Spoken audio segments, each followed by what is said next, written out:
Hi, my name's Stephanie Miller, and this presentation is for my capstone paper titled Cultivating Culture in a Classical Christian School. The paper focuses on humans' tendency throughout history towards dualism or dualistic thought. And dualism can be defined as a division of life into an upper story and a lower story, basically emphasizing either the spiritual or the physical at the expense of the other. Legalism is often an outcome of this dualistic thinking. And obviously for a Christian organization, that's a problem. Dualism affects not only individuals, but organizations as well.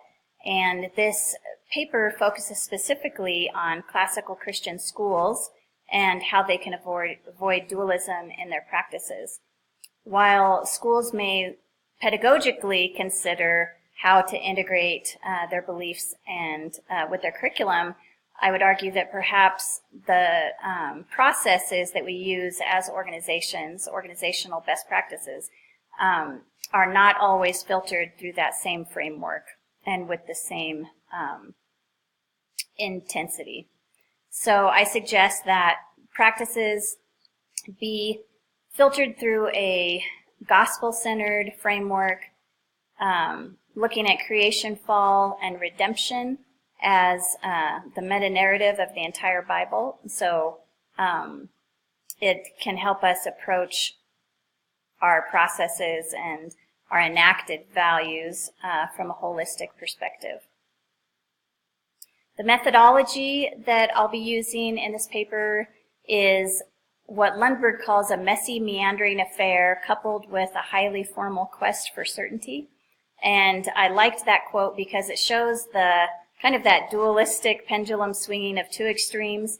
And my goal is to integrate both of those and maybe landing a little bit closer to the messy, meandering affair. But the approach will primarily include an inductive emic study as a classical Christian school insider, but couple that with an etic approach that relies heavily on metadata analysis of outside sources.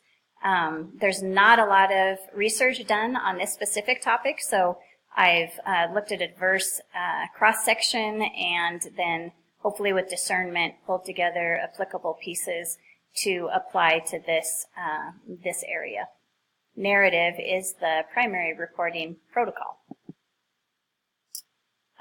In the paper, I give a considerable amount of historical context to lay the framework and the foundation for my argument, and discussing Christian dualism and where it came from is one of those things, all the way back to the Garden of Eden with Eve, and more recently with Plato and Aristotle influencing early church fathers, through the Enlightenment, which emphasized rationality above the supernatural, and then Romanticism's pendulum swinging the other direction on the heart above the rational.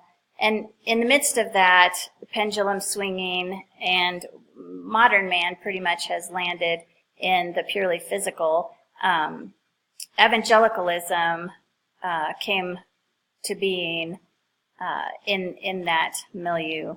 And we see a lot of these dualistic tendencies manifesting themselves in evangelical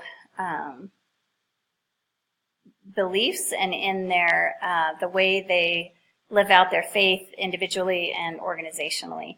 Fundamentalism is a subset then also, and which tends to be reactionary and defensive in nature, and we see that impacting the Christian school movement, homeschool movement, and perhaps the classical Christian school movement as well. I also give some background on modern education and kind of how we've got to where we are today with progressive educational system, and discuss people like Dewey, and also the emphasis on the pragmatic relativism, and that modern education tends to be very individualistic as well. Classical Christian schools, in many ways, can act as a remedy, I believe, to these dangers of modern progressive education. However, there are blind spots. First, let me define classical Christian education. It's basically a holistic educational approach which seeks to use the 7 liberal arts, the trivium and the quadrivium of antiquity and then later of medieval Christianity as tools for learning and equipping as well as subject areas. And the overall goal is discipleship of a whole person. And for the Christian, it's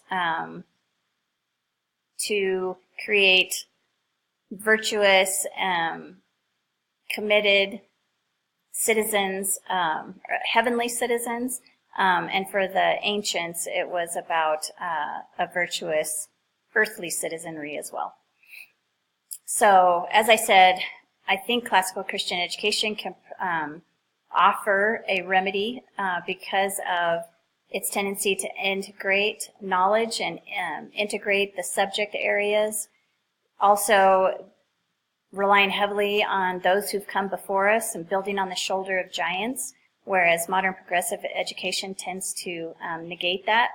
And then ideally, as Christian education, we should be others-focused, and that can really be a stark contrast to the individualism and the self-centeredness that we see in a lot of modern progressive education.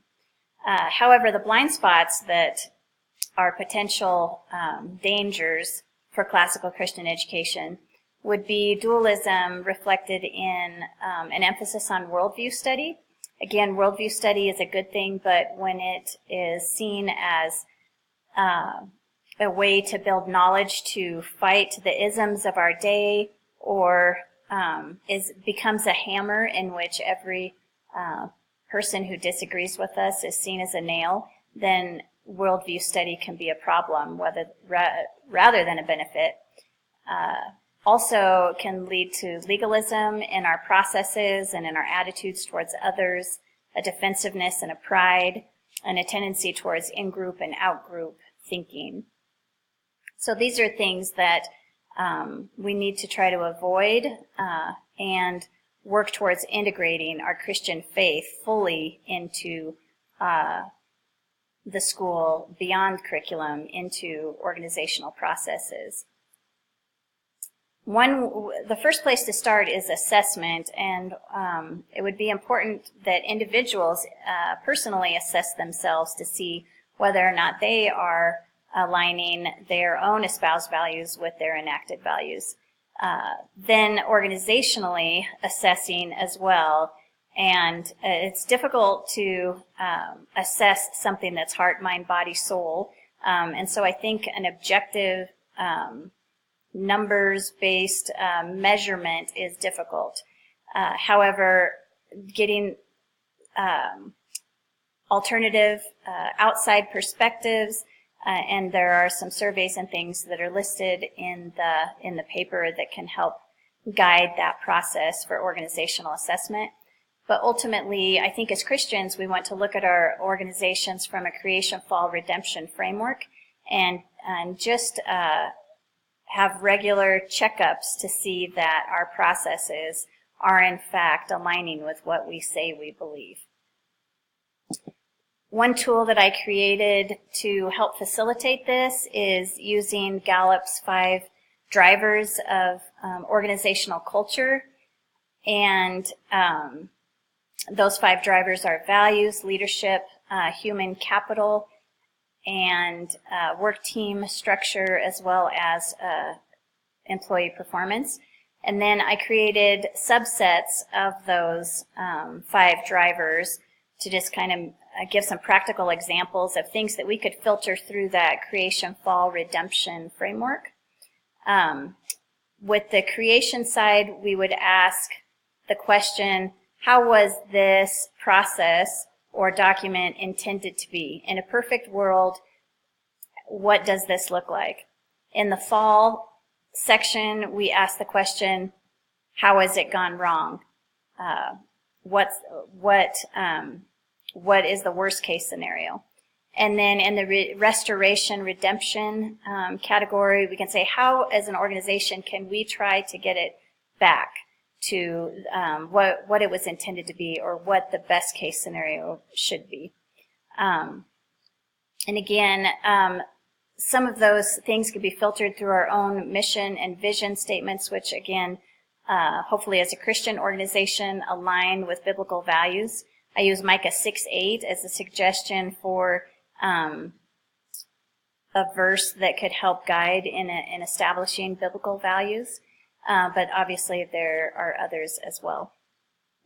Another tool I suggest is Blessing and White's X model of employee engagement, and I like this tool because it takes into consideration the uniqueness of each individual and their goals and their definition of success with the uniqueness of the organization, and where those intersect is employee engagement, and which highly influences organizational culture. And the goal would be to get each of our employees to the apex of that diagram, but it can help us, I guess, view the organization and the people who work there holistically, and then take strategies to help employee engagement, which in turn helps the organization as a whole.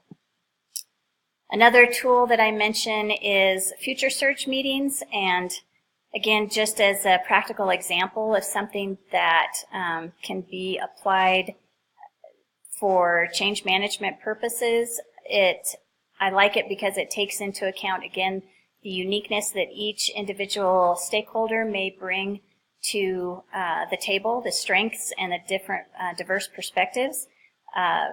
So by discussing and collaborating and focusing on a common ground, we can move forward. And again, I think this helps minimize that in-group, out-group thinking that we can fall into so easily.